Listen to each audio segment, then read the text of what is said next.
Full Moon sale காலை 9 மணியிலிருந்து இரவு 12 மணி வரை ஆகஸ்ட் 27 ஒரு நாள் மட்டும். இந்த ஊழ சாம்ராஜ்யத்தை ஒழிக்கிறதுக்கு ஆதாரம் தேவையில்லை, மக்களே முடிவெடுப்பாங்க. நீங்க ஒண்ணு எழுதி வச்சுக்கோங்க, அண்ணா பிறந்த ஊர்ல காஞ்சிபுரத்துல திமுக ஒரு தொகுதி கூட ஜெயிக்கல.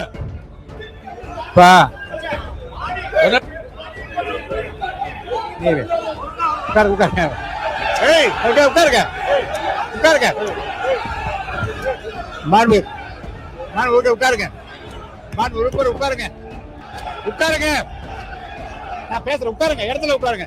நீங்க உட்காருங்க, நீங்க எல்லாம் உட்காருங்க. நீங்க எல்லாம் உட்காருங்க, முதல்ல நீங்க உட்காருங்க. நீங்க எல்லாம் உட்காருங்க. சொல்லுங்க, உட்காருங்க தம்பி.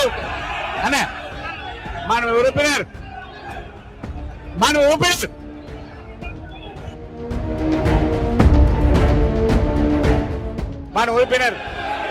அமைச்சர் பெருமக்கள் கொஞ்சம் கண்ட்ரோல் பண்ணி எல்லாரும் உட்கார வைங்க. உட்காருங்க, எல்லாம் உட்காருங்க. மாண்பு அமைச்சர் உட்காருங்க. ஒவ்வொரு மாவட்டத்தில் இருக்கக்கூடிய மக்களுக்கு தெரியும், அது மணல் குவாரியா இருக்கட்டும், அது மலைகளா இருக்கட்டும், அந்த மலைகள்லாம் கண்ட்ரோல் யார் பண்றதுன்னா கேட்டா சொல்லிடுவாங்க, எங்க கிட்ட ஆதாரம் இருக்கா? ஏன்னா அவங்க பேர்ல வச்சுக்கிறதே கிடையாது. நான் யார பத்தி பேசலையே, நீங்க பேசுறீங்க. நீங்க பேசுங்க. நாங்க பொருளாதார கொள்கையை பேசிட்டு இருக்கோம்.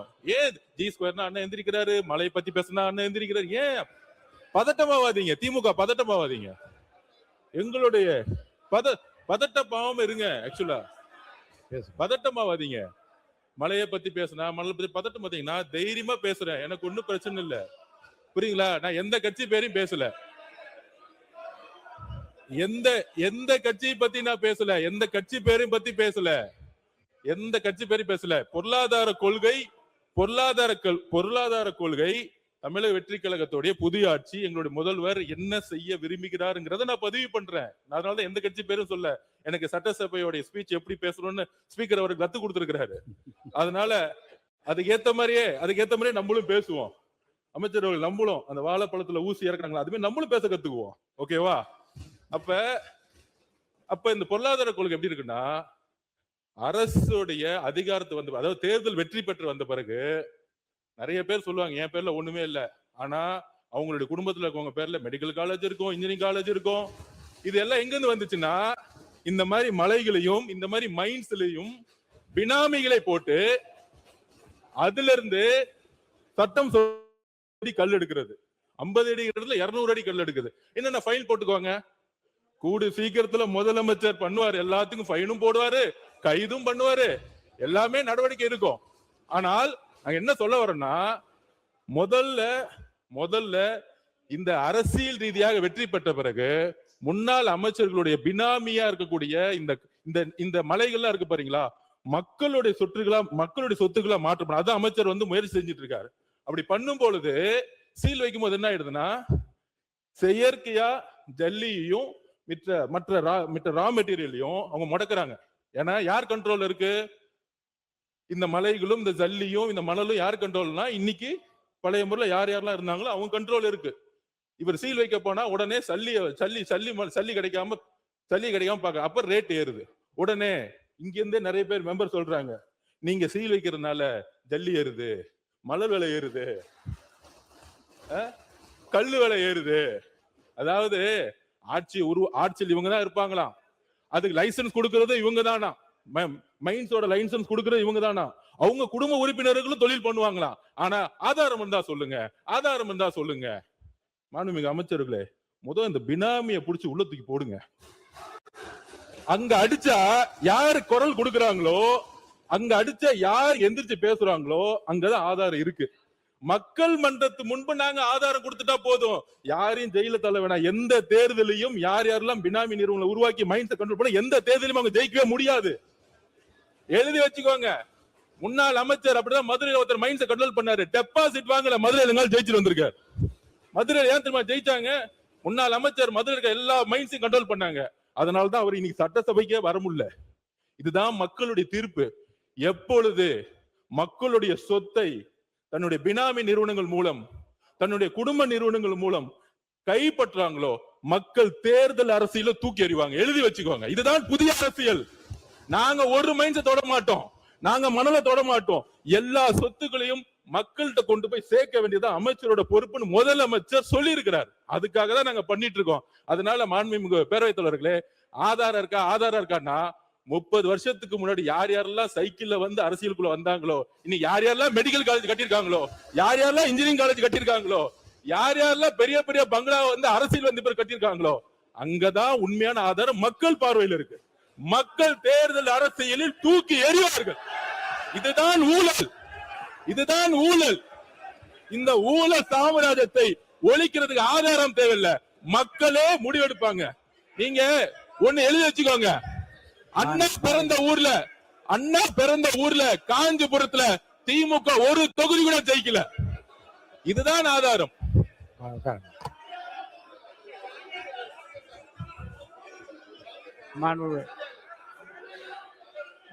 அம்பேத்குமார் நீங்க பேசுங்க. அம்பேத்குமார் நீங்க பேசும்போது பேசிருங்க. உட்காருங்க. உறுப்பினர் அம்பேத்குமார் அவர்கள். அம்பேத்குமார் நீங்க பேசுங்க. அம்பேத்குமார் பேசுங்க. நீங்க பேசுங்க.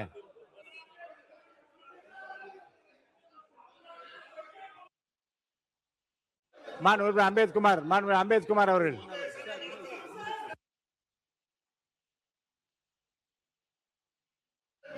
அம்பேத்குமார் பேசுறீங்க வேண்டாமா? அம்பேத்குமார் பேசுங்க. அவர் பேசட்டுங்க. உங்க சார்பா அவரை பேச சொல்லுங்க. என்னன்னு அம்பேத்குமார் பேசுங்க. அடுத்தவரை கூப்பிட்டுருவேன். பேசுங்க. அம்பேத்குமார் நீங்க பேச ஆரம்பிக்கலன்னு அடுத்தவரை கூப்பிட்டுருவேன். பேச அனுமதி இல்ல. நீங்க பேசுங்க.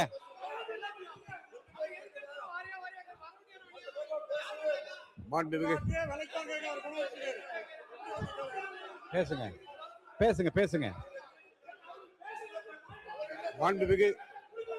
நீங்க பதிலளிக்க சொல்லுங்க. அவை முன்னவர். மாண்புமிகு பேரவைத் தலைவர் அவர்களே, அவர் யாருடைய பெயரும் அவர் குறிப்பிடவில்லை. ஆகவே யாருடைய பெயரும் குறிப்பிடாத நேரத்தில் திராவிட முன்னேற்ற கழகத்தை சார்ந்தவர்கள் எழுந்து நின்று கோஷமிடுவது சரியாக இருக்குமா என்பதுதான். உறுப்பினர் அம்பேத்குமார் பேசுங்க. உட்காருங்க.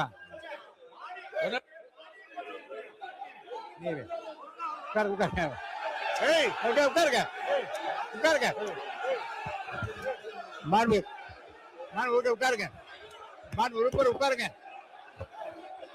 தம்பி உட்காருங்க.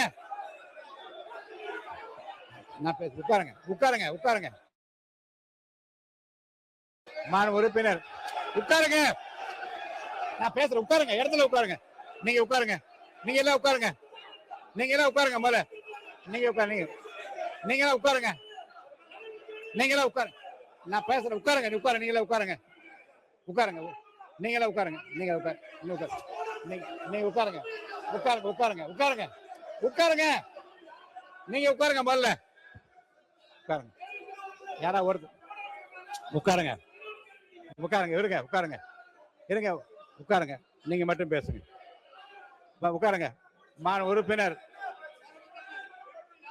எதிர்கட்சி கொறடா ஏவா வேலு அவர்கள் மட்டும் பேச அனுமதிக்கிறேன். பேசுங்க. உட்காருங்க.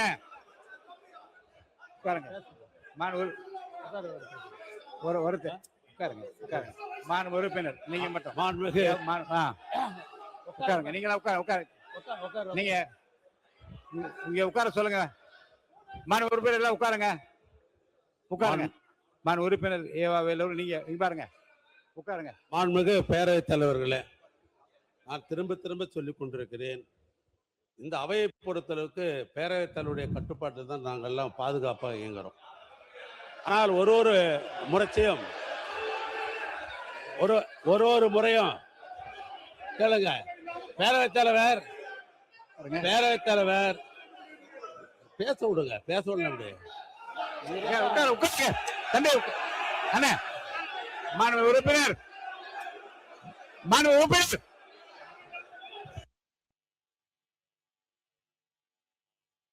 மாண்பு உறுப்பினர் அமைச்சர் பெருமக்கள் கொஞ்சம் கண்ட்ரோல் பண்ணி எல்லாரும் உட்கார வைங்க. உட்காருங்க, எல்லாம் உட்காருங்க, உட்காருங்க. மாண்பு அமைச்சர் உட்காருங்க, உட்காருங்க. அரசு கொறடா உட்காருங்க. அரசு கொறடா உட்காருங்க, உட்காருங்க. அரசு கொறடா உட்காருங்க, உட்காருங்க, உட்காருங்க. அரசு கொறடா உட்காருங்க, உட்காருங்க, உட்காருங்க. அரசு கொறடா உட்காருங்க. அரசு கொறடா உட்காருங்க, உட்காருங்க. இருங்க உட்காருங்க,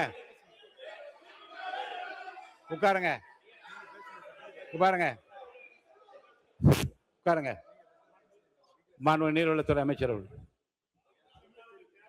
மாண்பு பேரவைத் தலைவர் அவர்களே, பொதுப்பணித்துறை அமைச்சர் அவர்கள் யார் பேரையும் சொல்லாமல் சொன்னார்கள். அப்படி பேசியிருக்கும் போது இருங்க அவர் மாண்பு உறுப்பினர் அவர்கள் அவர்தான் முதல்ல அவர் மரியாதை குறைவில்லாமல் பேசினார். இல்ல நாங்க இல்ல பொதுப்பணித்துறை அமைச்சர் அவர்கள் யாரு பேருமே குறிப்பிடல. குறிப்பிடாத போது ஏன் நீங்க எல்லாருமே எழுந்திருக்கிறீங்க? எதுக்கு நீங்க இதை பத்தி பேசுறீங்க? அவருடைய கருத்தை சொன்னாரு. அது மாதிரி உங்களுக்கு கருத்து இருந்ததுன்னா நீங்க தாராளமா உங்க கருத்தை சொல்லுங்க, நாங்க அது பதில் சொல்ல தயாரா இருக்கிறோம். எதுக்கு தேவையில்லாம இந்த பேச்சு வர்றதுனால தான் இந்த சபையுடைய எல்லாமே நமக்கு மாண்பு சபாநாயகருக்கு நம்ம சங்கடத்தை உண்டு பண்றோம்ன்றது இந்த நேரத்துல நான் தெரிவிச்சுக்கிறேன்.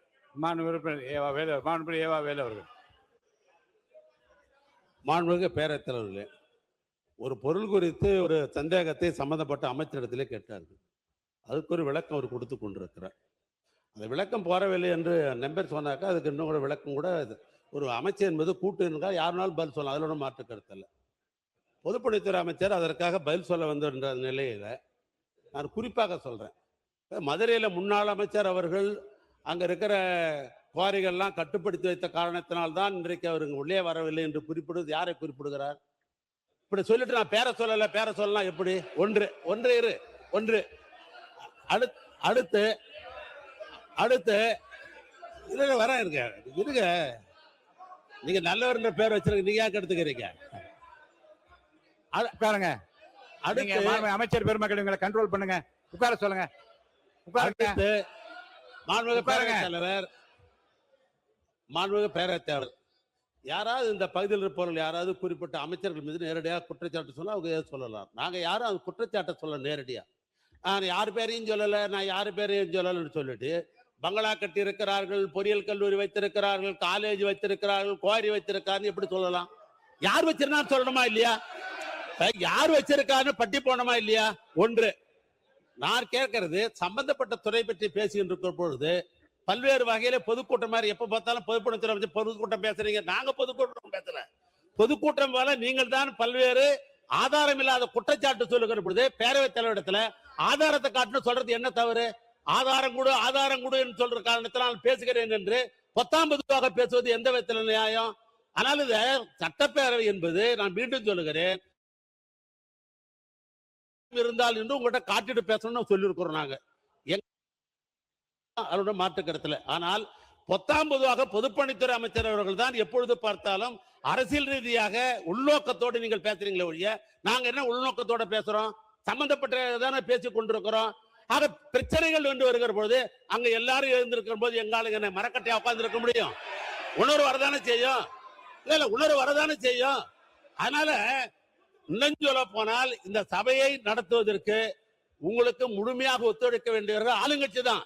நாங்க கேள்வி கேட்போம், வரவேற்கத்தான் கேள்வி கேட்போம். கேள்வி கேட்கறது வராத போச்சு சொல்றதுக்காக நாங்க வந்திருக்கிறோம். நாங்க சொல்லுகிற குற்றச்சாட்டாக இருந்தாலும் சரி, அல்லது எங்களுக்கு கேள்வியாக இருந்தாலும் சரி, அல்லது வேண்டுகோளாக இருந்தாலும் சரி, அதற்கு பதில் சொல்ல வேண்டிய கடமை ஆளுங்கட்சிக்கு உண்டு, அமைச்சர்களுக்கு உண்டு. ஆனா கட்டுப்பாடு அவளுக்கு இன்னும் மிக தேவை. அதை விட்டுட்டு கட்டுப்பாடு இல்லாம நீங்க 19 நீங்க பேசிட்டு எங்க மேல குற்றச்சாட்டு வைக்கிறது எந்த விதத்துல நியாயம்? நான் கேட்கிறேன். இப்போ கொஞ்சம் அமைதிப்படுத்துவதற்காக நீங்க பேசணும். மாண்புமிகு பள்ளி கல்வித்துறை அமைச்சர்கள். மாண்புமிகு பேரவைத் தலைவர் அவர்களே, ஆரம்பத்துல இருந்து இதைதான் சொல்றோம், கருத்தால எதிர்கொள்ளுங்க, அவங்க ஆக்கப்பூர்வமா சொல்லட்டும், விமர்சனம் சொல்லட்டும். ஆனா இங்க என்ன நடக்குதுன்னா, கொஞ்சம் கூட சபை மரபில்லாம சபாநாயகர் இருக்கும்போது இங்க நடக்கக்கூடிய கட்சிகள் எல்லாருக்கும் தெரியும். இந்த பக்கம்லாம் அமைதியா தான் இவங்க சொல்லாத கருத்தா விமர்சனத்துக்குலாம் பதில் சொல்லிட்டு தான் இருக்கிறோம். ஆனா இது ஒரு செட்டப். பின்னாடி இருக்கிறவங்க ஏங்கிறது அதுங்கிறது அவன் இவன் அடிக்க வருது. உடனே இவரு ஏஞ்சி கட்டுப்பாடு எங்களுக்கு சொல்லி தராங்களாம். கொஞ்சம் திரும்பி அவரை சொல்லிக் கொடுக்க சொல்லுங்க. நான் மீண்டும் இதே தான் சொல்லிக்கிறேன். இது வெற்றி தலைவர் அரசு. இந்த மிரட்டலுக்கெல்லாம் பயப்படுற அரசு கிடையாது. நாகரிகமா பேசணும், நாகரிகமா பேசணும். சபாநாயகர் உட்கார்ந்து இருக்கிறாரு, எவ்வளவு பேர் எழுந்து நின்று கத்துறாங்க. அவங்கள விட வயசுல பெரியவங்க. இப்போ நான் பேசும்போது அதான் என்ன செய்கை, இது கையில செய்கை பண்றது, எழுந்து நின்னாலே அங்க இருந்து கமெண்ட் பாஸ் பண்றது, மைக்கு வாங்கி ஆக்கப்பூர்வமா பேசுங்க. ஆனா உண்மைக்கு புறம்பா அவர் என்ன சொல்றாரு, மூத்த உறுப்பினர் என்ன சொல்றாரு, நாங்க கட்டுப்பாடு இல்லாம பேசுறோமா, நாங்க பொத்தாம் பொதுவா பேசுறோமா? முதல்ல நாகரிகமா எப்படி பேசணும்னு அவர் அவருடைய உறுப்பினர்களுக்கு சொல்லி தரணும்னு உங்க மூலம் சொல்லிக்கிறோம். ஒண்ணு இந்த விவாதம். ரெண்டாவது எங்கேயாவது இதுக்கு முன்னாடி சட்டமன்றத்துல இத்தனை இழிவாக வா போ வாடா போடா அவனே இவனே எல்லாம் பேசுறது ஏன் அனுமதிக்கிறீங்க? மைக்ல பேசினாதான் பேச்சா? மைக் இல்லாம அவ்வளவு கமெண்ட்ஸ் பேசும்போது இது எல்லாம் ரத்தம். வெற்றி தலைவரினுடைய தலைமையில புதிய தலைமுறை அரசியல் வந்துருக்கு.